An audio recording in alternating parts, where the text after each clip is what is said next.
arrest, oh my God, obedience brings a blessing. In other news, arrest brings a blessing. Oh, Chineke lekirikwa di Jpac ogwa yono. Hey,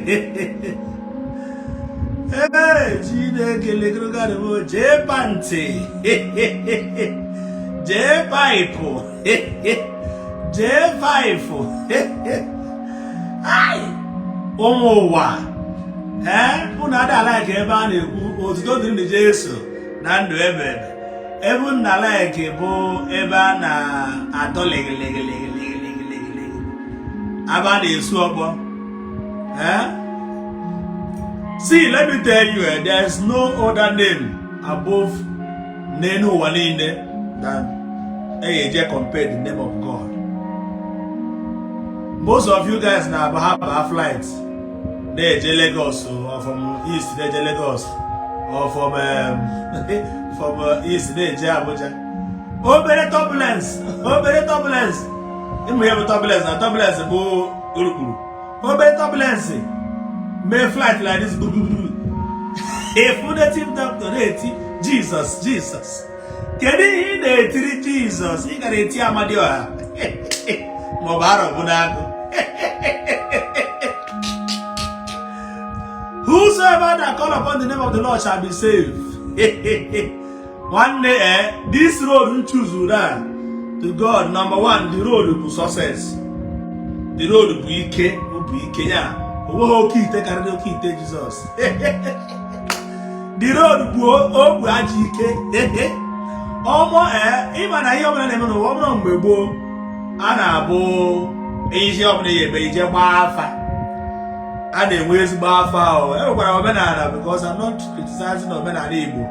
Omenala Igbo got the Iwaji, Traditionen Igbo got the Iwaji, because now people have failed. Including them Madebo original Omenala Igbo. Yes, even this now, source of Fonye come for this blue app Igbo. Na Kusi culture and Omenala Igbo. Afonya million. Yes. Oya boy info na Kusi culture. Obuta. Or now even I have one of his video. Emechanga the video. Maru video abo. Exactly if I go biku. Na that video can be able to look at that video.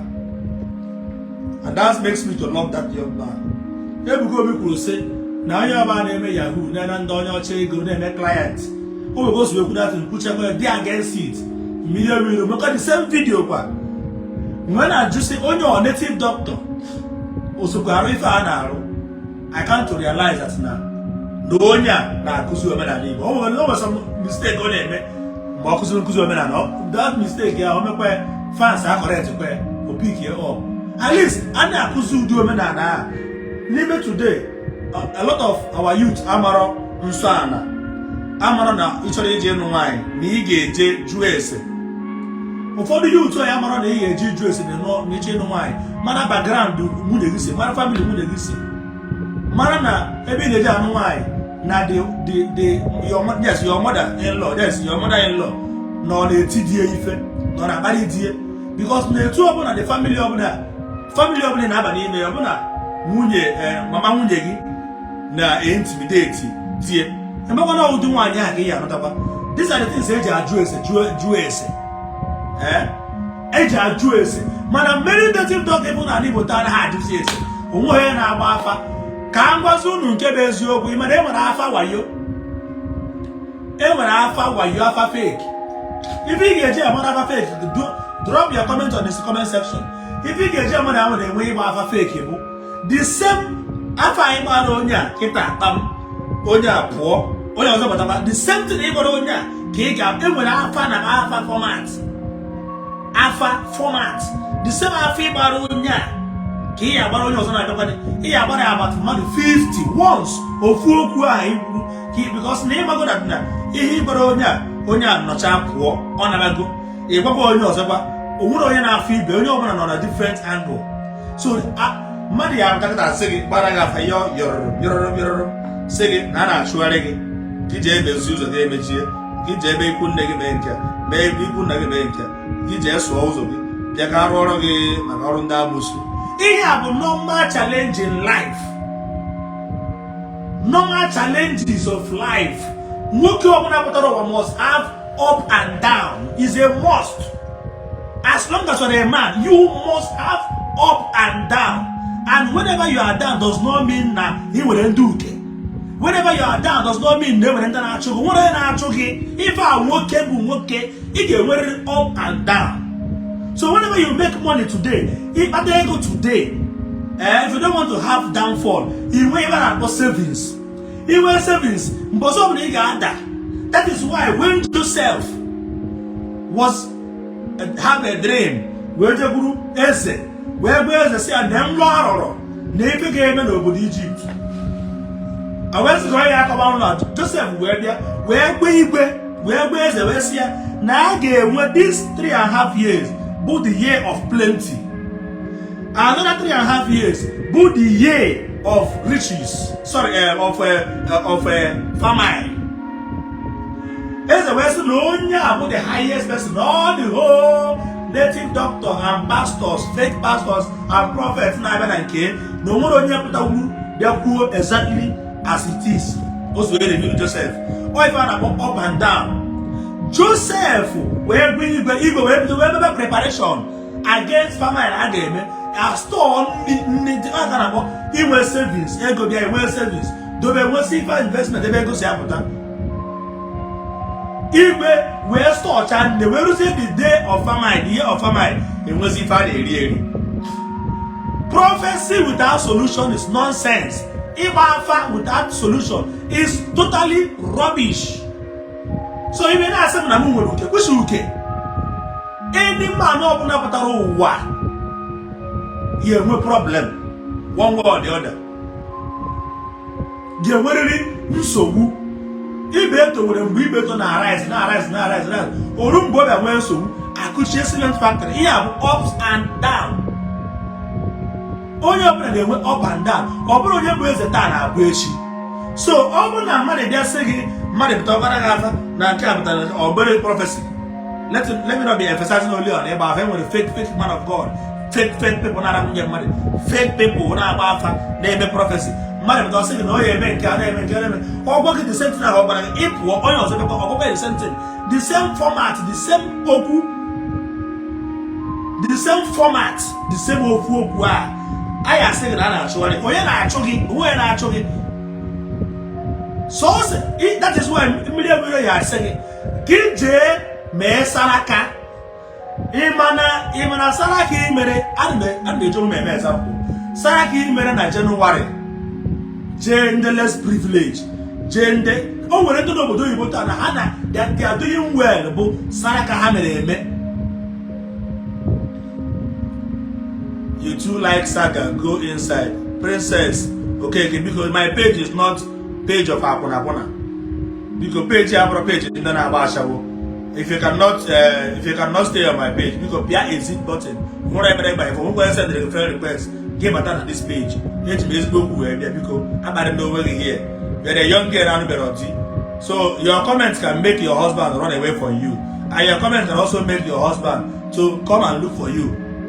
Also, you too like saga because in the head is truth. Get that on my page. And I'm able to sell Monday morning. So what am I saying? What I'm saying is this. Now balance the media, come closer. Because now balance it. Igbo Niru Akwo can go and kill you. Igbo is what Niru Akwo. If you say Igbo is what Niru Akwo, you always want to use the name of Ndi Igbo. Kill with traffic. Emegahana Biafra. Biafra, because I'm Biafra. I will future master Ndi Igbo. But not everybody that called the name of the God, but the righteous. I will block these idiots. Now about the name of God.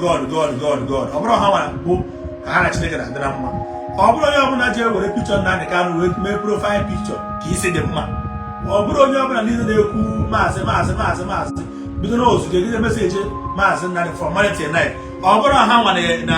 Advocate for truth.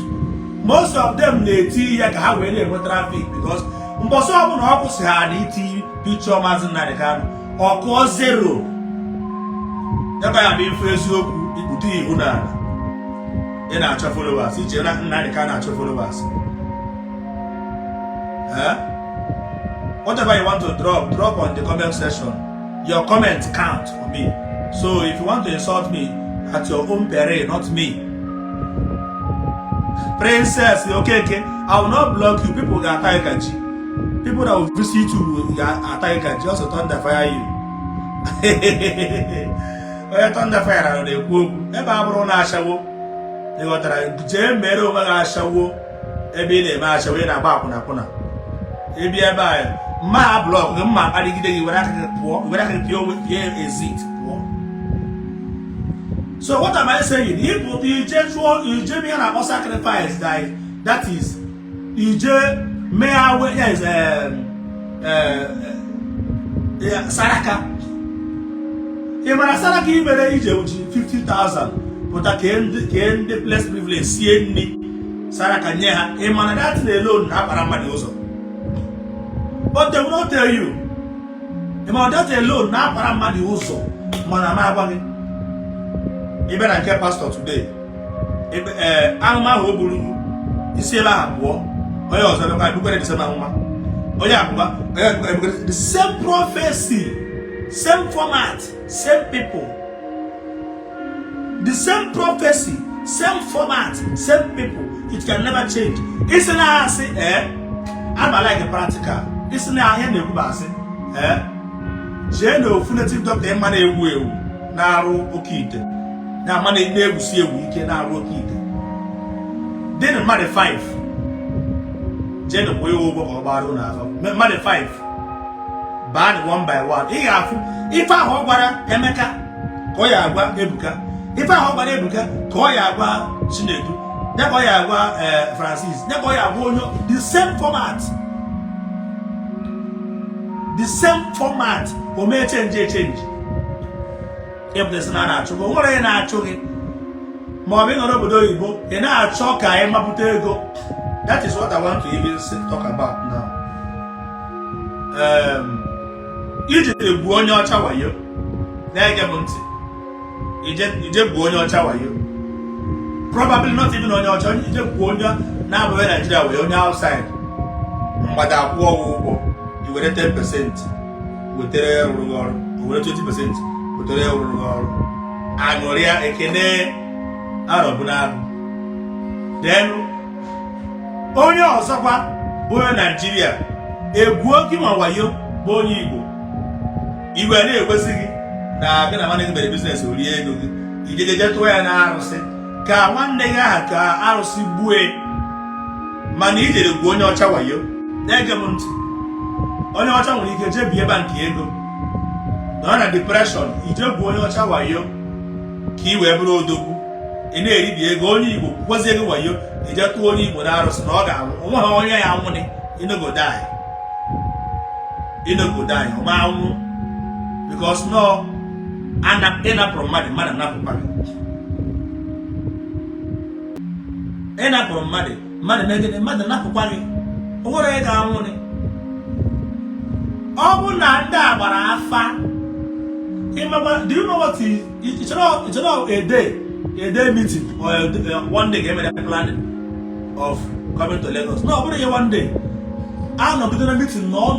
You have your phone, but had your phone front to phone. Had your front to phone. Only I feel Yabagumba. Only I feel when you came to your corridor. A front where Ndoto Nozena now support you with Ego. Now support you with Ego. Now support you with Ego. Obu na ogu na arụ ọrụ arụsị mma today when arụsị ba ya na agba arụsị ụdọ ụgbọ afọ arụsị ụdọ ụgbọ afọ nwa arụsị na arụsị onye ukwu anụtụbeghị m na onye ukwu be anyị n'ụkpọ na ajere polisi enide onye ukwu n'ụkpọ jere polisi arụsị arụsị ọrụ eke nna agbaghị nna akpa afọ jee ebe anyị n'ụkpọ jee jụọ ha na ịchọrọ ije arụsị na-akpọ arụsị onye ukwu ọ polisi ụkpọ ka ọ bụ ya ọ traditional polisi anyị atụọ na arụsị onye ukwu Arusi are the more powerful than anything you can imagine because Arusi are you cannot bring camera. They don't point you well to bring camera to near Arusi Onyukuno. You cannot do it. Even the camera, I don't know what I want to go and try. Even the camera, I don't tell. He just said no camera can born. Now, who power? And then they use the power, they use it with the truth and holiness. And then they use the power. The chief priest never the Onyuku. They use power with righteousness. Onyuku by him when that he get over there. Sorry, I told that Ije police. It's not possible. Even as a native doctor, no, by Jenebora Mali police. Ndemari Yamugam.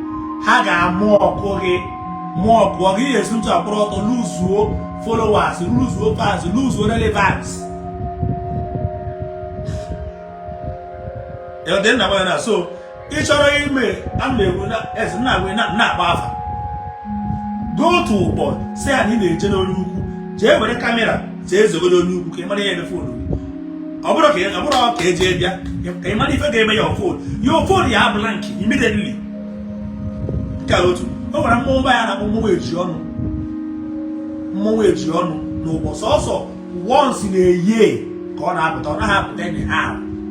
Without that, I'm once in a year. Gone up that. If I'm they don't born you well. More ever they take us in the culture. They don't born you well to carry camera video that masquerade.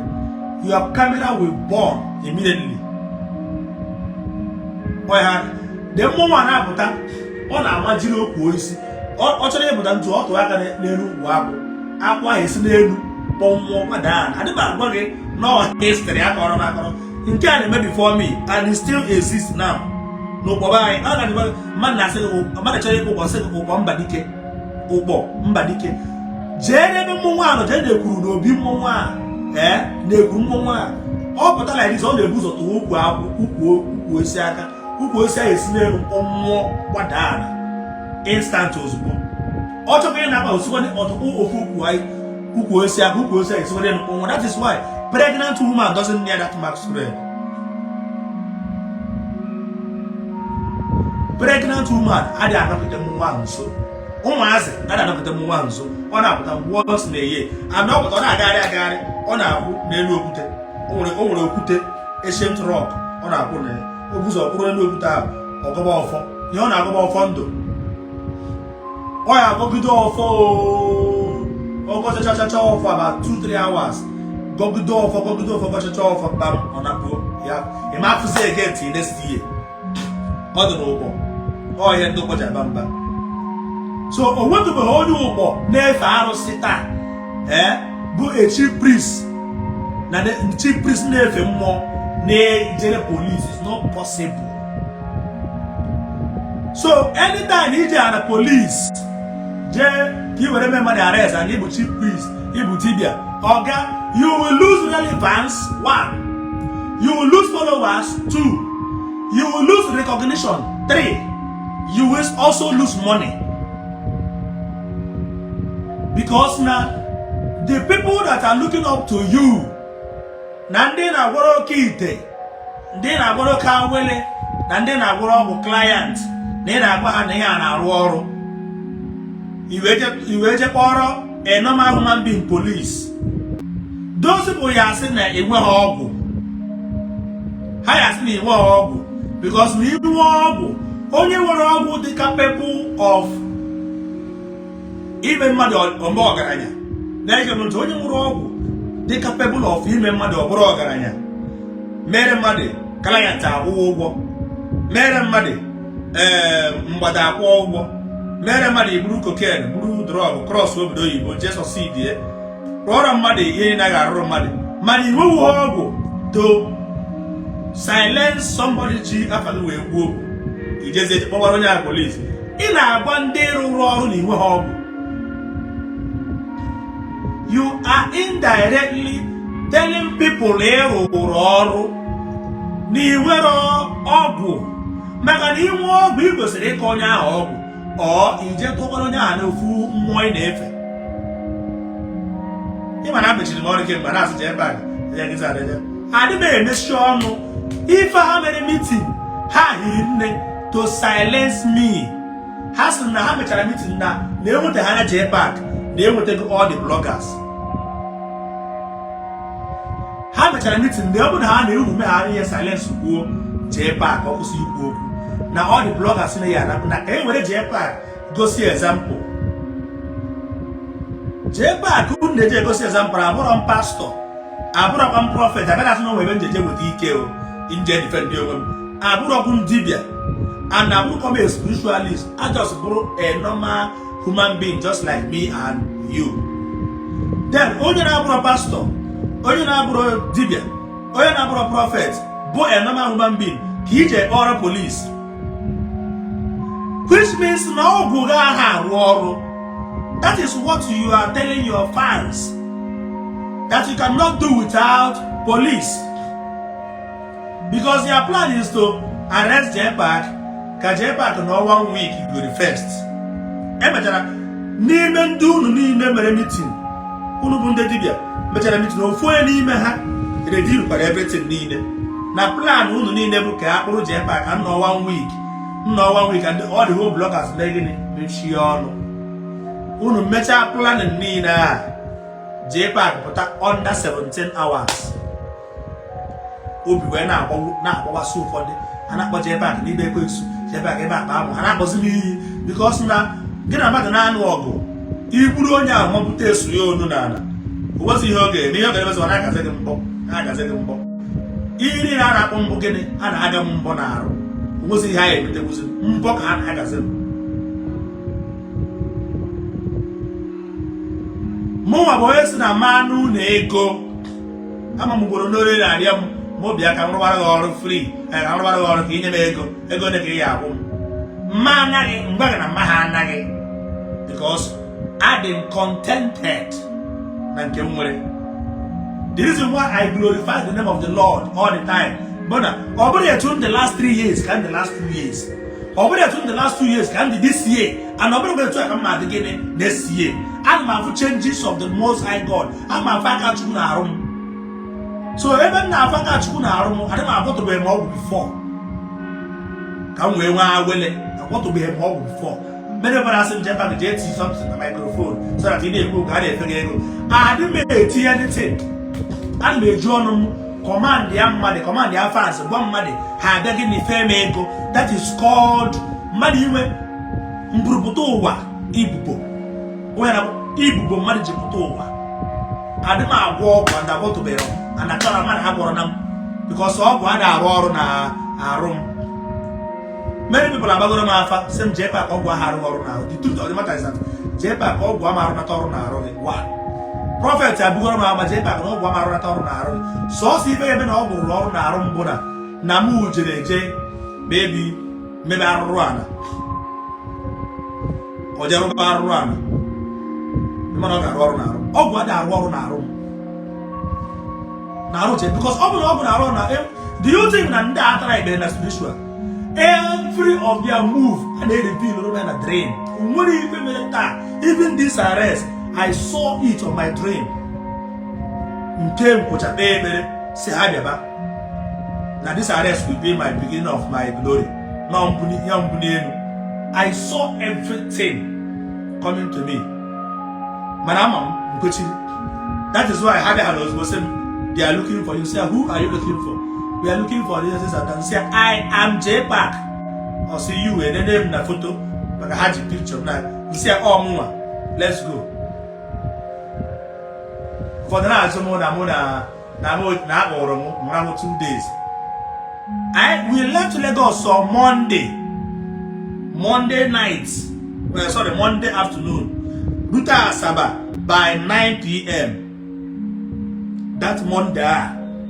I was thinking that okay, will them get in a prison, will them get in here. I brought see the full room, just like this furnished room. I brought to the full room. Same nail shower, even major war, which I change my change here. Oh, yeah, prison, no, they just sell on a shower. But they asked me, bring your clothes.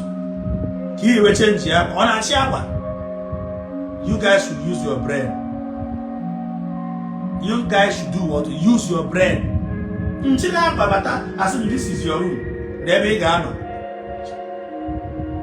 Nene room, television in the room. That day got about Champions League. Nene fan there, AC there. You will take a phone. You still not phone again. I just slept there. When I'm going to watch, I watched on Tuesday. So, which means no presidential arrest. Watch the whole board in the whole Tuesday morning. And that day, my own statement. I only asked them, give me my phone. Don't hold my phone, just give me my phone. Only one phone call. My grandmother said, I had Jpac, I don't have Jpac. Okay, I'm a more Bobble. Senator Dr. Patrick Iwaji, nobody else. What are you making? Ishi, no one made a call. I pick up my phone, one phone call. Nantemu, the phone is still on the Nantemu. I said, hold on, don't cut this call. Don't call this call, hold on, Jpac. Give the IPO this phone. Will you phone? Another sir? Yes, sir. Okay, sir. A conference, yes, CP never was born. CC release immediately. Under 5 minutes. Maybe see I got my phone kind of hanging. I'm gonna call hold. Make sure the conference here. And now I say release this guy now. Or say okay, sir. Your Excellency. Okay, sir. Immediately. Just know your life. Say it to come and get out of my page. So I'm not asking. We have a sitting senator now to ask. Do you think that if I is not following my page? Do you think that Senator Dr. Patrick Iwaji is not following my page? So maybe a sitting senator now to ask him and because you are defending evil. Come and get that from my page. Somebody like you is not somebody doesn't want to reply. I watched Champions League. The funny part of it is that now they got them fried rice. Going fried rice. Just really small, being the neighbor. Big boys, all big boys. On that place. Only have a phone. Only have a phone one side to chat phone. Big boys. On that place. Immediately I said, Jpac, okay, but I want to make you come tomorrow. Senator Dr. Patrick Iwaji, with you one phone call. Put this in his on live video. I want you guys to screenshot it, screen record it. My phone not like this. Get myself a phone. Let your phone like this. Let your phone like this. Attire speak out because I say no whatever you are saying, say it in English. Don't come here and speak Igbo for us. You say okay, Attire speak out. Osbo Senator na Igbo was Senator said Attire phone na can speak out. Yeah, the IPO Attire was okay, but hold on. Let me confront this call. Chere pa mu chere. A conference e ko nantemu. CP na say yes sir, okay sir, okay sir, yes sir, okay sir. Ndi Igbo say okay sir, okay sir. Okay, we release it, but you know they charge him for kidnapping. They say the young guy connived to come and kidnap SOB. I say, come on, release this guy now. I know him. He's a very nice guy. He has been working for me since 2015. He cannot do that even though we're claiming no kidnapping.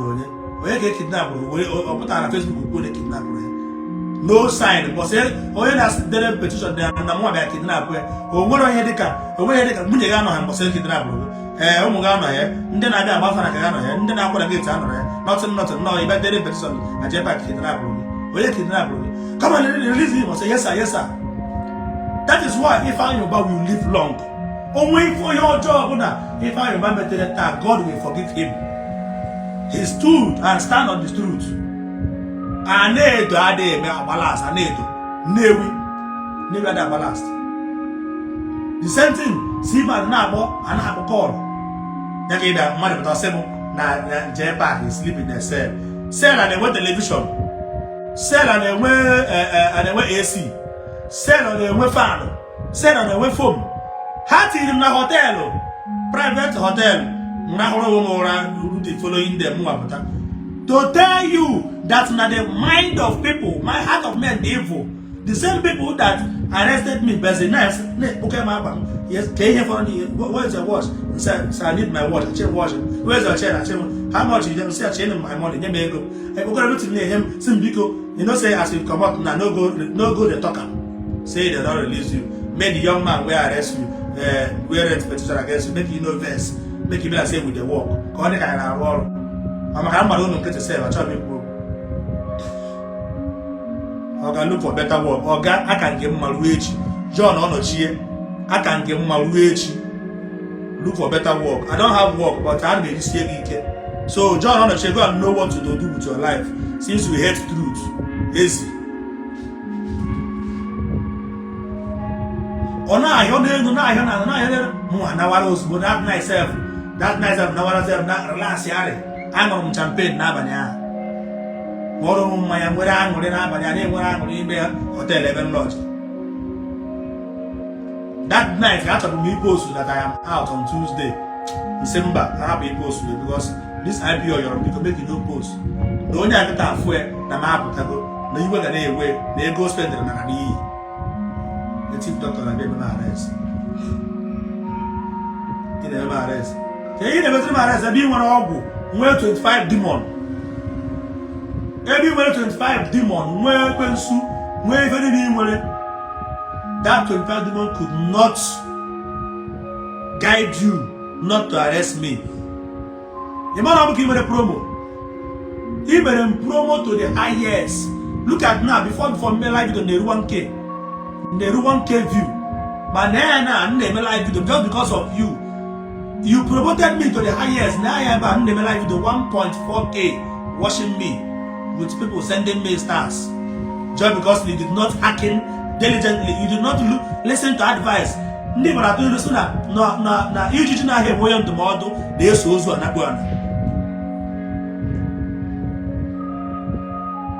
Iri Ji na enwere onye ndụmọdụ na-eso ozu anabwana. Ị na-agbara ndị ọzọ afa ka ha wee mee awele gbara ha afa ka ha wee chụpụ ndị uke. Bara half a we are not 100,000 where my alpha, not 200,000 where my alpha. It was in the alpha baru with him. On a man Ili Ji or Jewish, a ban nature or a favor pump.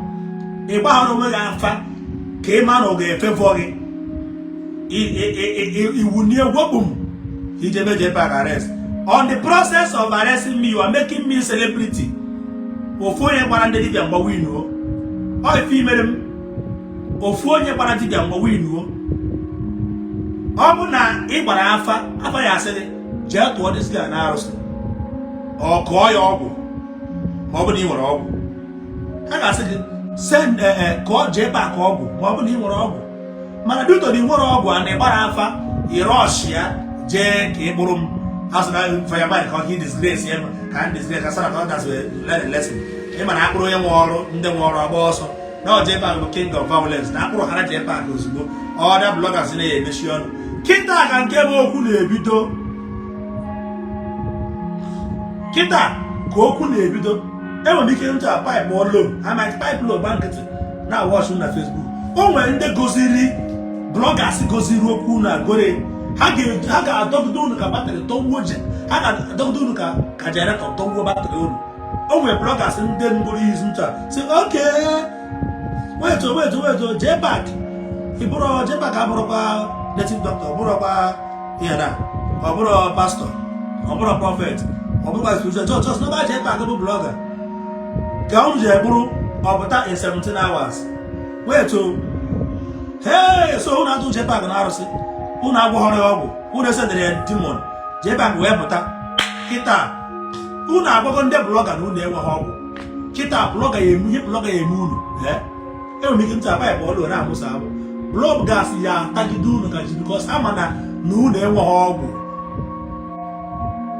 because somebody it was here Akunara Tugo, Jacob Narosi, where Afam Torarosi, where a picture Torarosi, Buorum Buehin and Millie.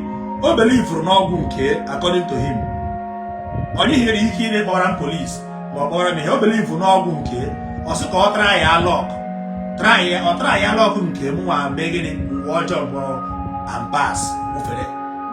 Greater is in me than he that is in the world. I want this my case to teach many people that na ka nwere ike siri enu ike ka dị n'enu. Orodo TV, I see you. That's one of my boy. Follow him. He's a very nice guy. Orodo. I'm a Morodo no 600 followers. Obebutekwam nya advice. See ya, maintain na eziokwu kube eziokwu. Na eziokwu ha ga na agba tackle. Ha ga na agba ga abi. Onwe nke mu amere bu Jpac. Orodo TV, tell me. Buputem TV picture, TV video mu, kata omu. I learn many lessons these days. Even the people bam war. Mbe check cha war ha na bam. Ana ma face oku na war ha na bam. Meant. So I don't do egwu na man na bam war. Orodo TV na bam war. Onwe ya bu men feel na mu metere. Orodo the team n'iru akwụkwọ kesuo mu. And don't atom water because again number one, two things are involved. Number one, he corrects my mistakes. He corrects the same time he make a problem. Two things he made. Number one, he corrects my mistake, not to talk anyhow or not to do things anyhow. And at the same time, he make a promo. So when I'm not my picture, who job, who I'm a soldier, thank you. Because I do easy. Before you put somebody's picture, you will pay. Before you take the picture, go to that person before you take picture or promo. Like they turn around and never the birthday, shout out 50,000, 100,000 just to post your picture. Tell you happy birthday for 50,000 again. So Orodo TV na bam war, but I love it because me no war na that bam. I na am to esbo ku ni ya na bam. Today we are friends. So like somebody like Orodo TV, he may share money, he may show you on, Orodo TV, he may show you on, he may show you on, he may show you this empire on. Kendi he may show you get your cake on. Kendi he may show you Waganji on. He may show you on. I can't why he didn't name. I dominate in Facebook. I didn't name. So attack on Jpac is an attack on all bloggers. Now all bloggers need to go now. Now so there. Now down. Now down. I don't know what obio. I don't know what obio. Come on here now. Next time, if you want to carry on such task, Bafa or Ndi Igbo Bafa. If I say Afa ya say don't go or go. Because I'm going to Bafa true. I'm going to Bafa fake. I'm going to Bafa fake. He goes say Bafa say this guy I can't see that. Don't go and disgrace yourself. Call him on phone. Make any peace. Because if you call me on phone, same Jpac, Bami Iwaji. Kerifi da bara ngwo abanga that iwe mbu na na-egbu ọkọ na Facebook na-egbu ebi na Facebook na-ekwu okwu some 15 years old boys ji akwa na ọnya na ya bi iwe m asoro nga arụ kiti hero kiti lọrọ ogbo kiti after all onye mmiri fọrọ ọba ego na-eri mana ị na-arụ kiti ahụ ị na-arụ apụtazana na Facebook na-agwa ndị mmadụ na ị nwere ọgwụ client apụtazana na Facebook na-agwa ndị mmadụ na ị nwere ọgwụ iji arụrụ mmadụ client. So you could say you have small boys. Aputazie, so I had to walk with. Like the other day, some months ago, some small boys, they want the doctor. Ka walk with. It happened that the native doctor said on her walk with ego, on her woman walk with human pass. So who do very private? No wound, or what I am their guess. Your religion, do whatever you want to do. Only open a better than Kiki. Actually, you after all, you did not call anybody on phone and beg him to come and visit your shrine. Man, even in not such sensitive words on Facebook. As you are advertising Ogo, no bara. Nina Haya baby. Wazi, parents had Jago go to Android phone, had Jema assignment in school. How about Facebook? Hanafu, here, he knew. Now for Isiagu that now people don't need to work. He could say that almost 15 years, that's the only one at the jobless. So many people is going to call where poor Nahana has a boy just because of getting Nina Kuzine with a shortcut to wealth. There is no shortcut to wealth. You must pass through process, just like gold. Before gold will become gold, gold must have passed through processes. You undergo many processes. Ega abanye na blast furnace. Isiagu n'ọkụ, esicha gold n'ọkụ, anọcha gold and webu gold. You cannot just wake up one morning and become a man. You must pass through processes. Somebody like me, I've suffered a lot. So today, if God start to bless me, I want it.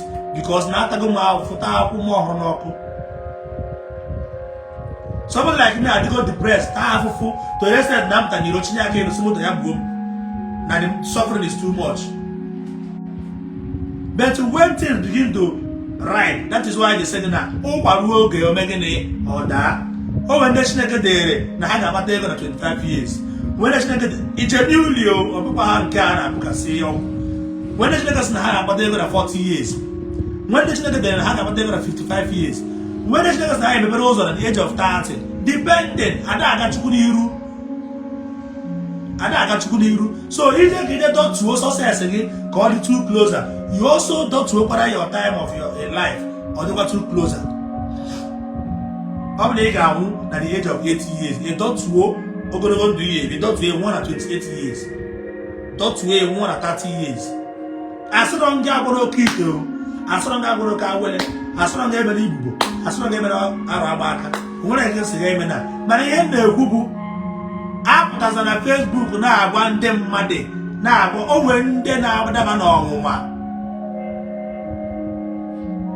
Oh, 15 years. Since I call that we put today, just because na if that people na that name or client. Who is client? Who never client? Okay, if we are money or client, go with them mbada. Our to see mbada. Or for example, only was it give or go with them mbada. Or to see mbada. Onyocha, no they want onyocha. Mbada is a to Anambra State. Go Anambra State to you. Moboya Anambra to mbada. They want onye nugu. Mana ain't telling brother. And I couldn't imagine them with them, but sit there to one, but sit there to all, sit there make how to be lazy. Money, I don't hotel, well, the man all. It gets a raw hotel. When the man all in where cashier, where says girl, where then I wrong, when the hotel, where gets man, where in now, who has salary 35, 40. Depending the position on your depending it was a go.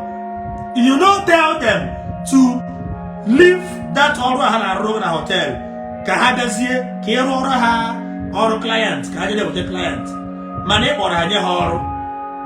That to tell you that na Emana Madiga Horo before making it before Rie.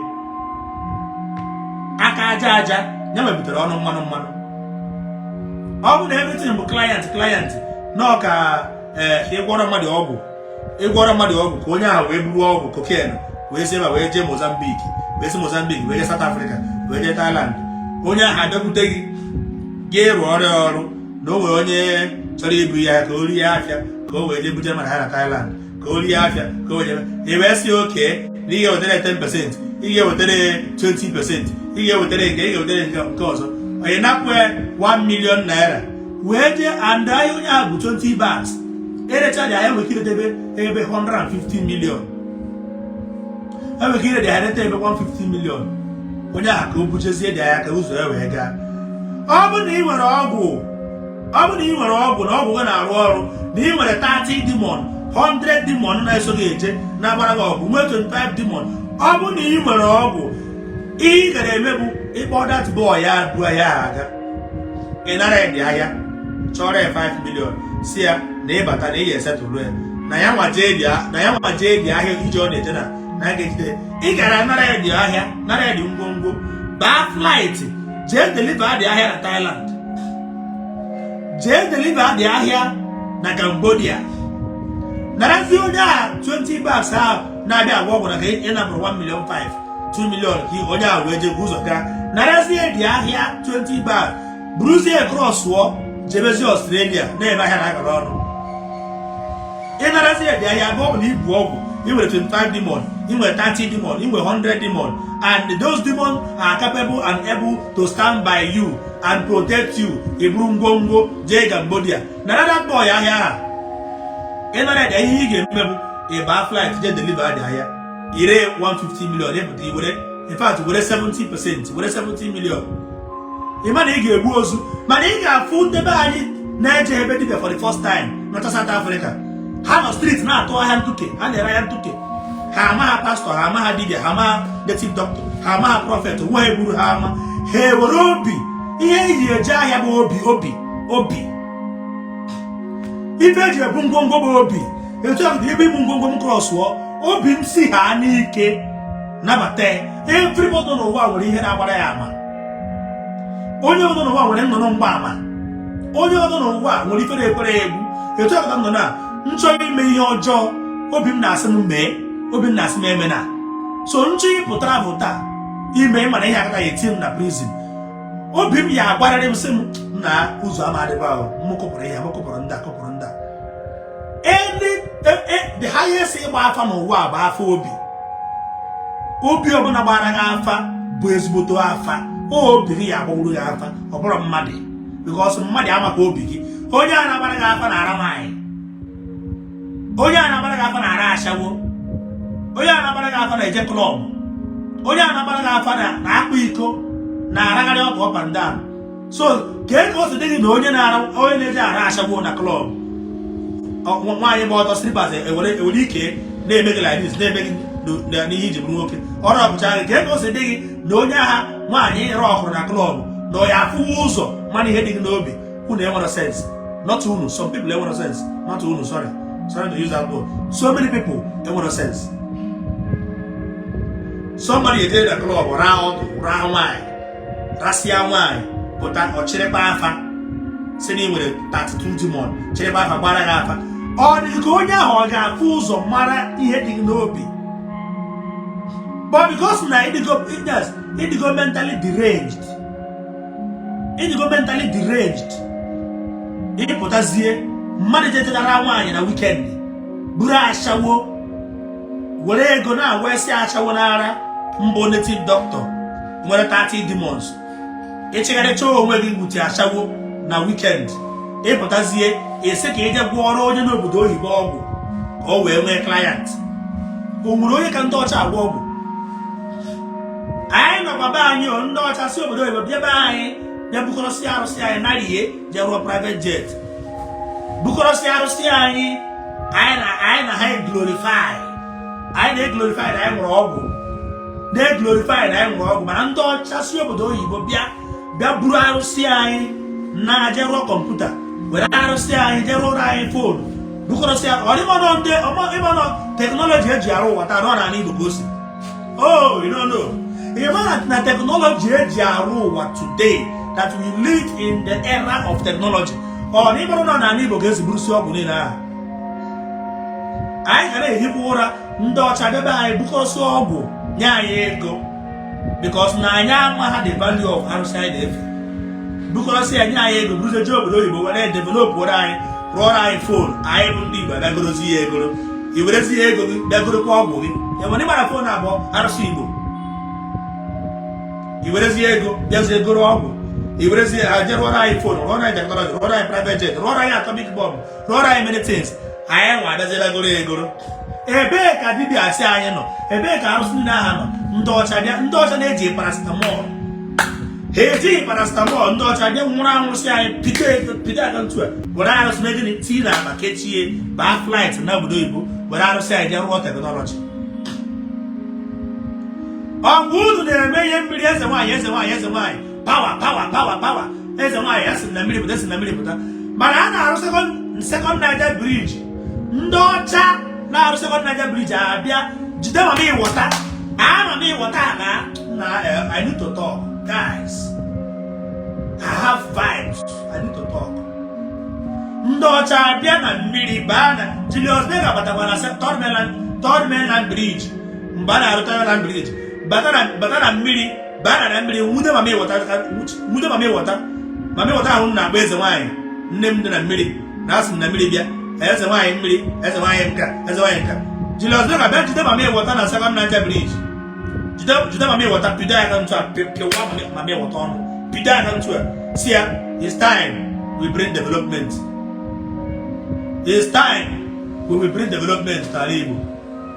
River Niger it's a River Niger anakọta River Niger bi it's a anakọta ntụ a River Niger abago na mmiri nwute mama ịwọta gbawa ya ọnụ pido wee gwa mama ịwọta na ịnwa anwa wee sị na development a na-abata n'Igbo anyị ga-esuwa ọnụ mama ịwọta na-aba no development can never come to an Igbo because development can never come to southeast amenwe rekorota amenwe bridge amenwe flyover development will not come Julius Berger wee nwude mama ịwọta aka ntụ wee pide bam nwụrụ mama ịwọta tii na bọtụlụ wọta kpuchie were mamịrị nye mama ịwọta n'ọnụ mama ịwọta na-ebe ndị ebubo anịbọ Julius Berger ebubo anịbọ Julius Berger gwa onye ọcha ahụ nwute mama ịwọta ahụ ị na-efe ị na-amapụ mmiri na-asị eze nwaanyị nwa mmiri yabara anya ahị ya eze nwaanyị abụ nwa mmiri eze nwaanyị kere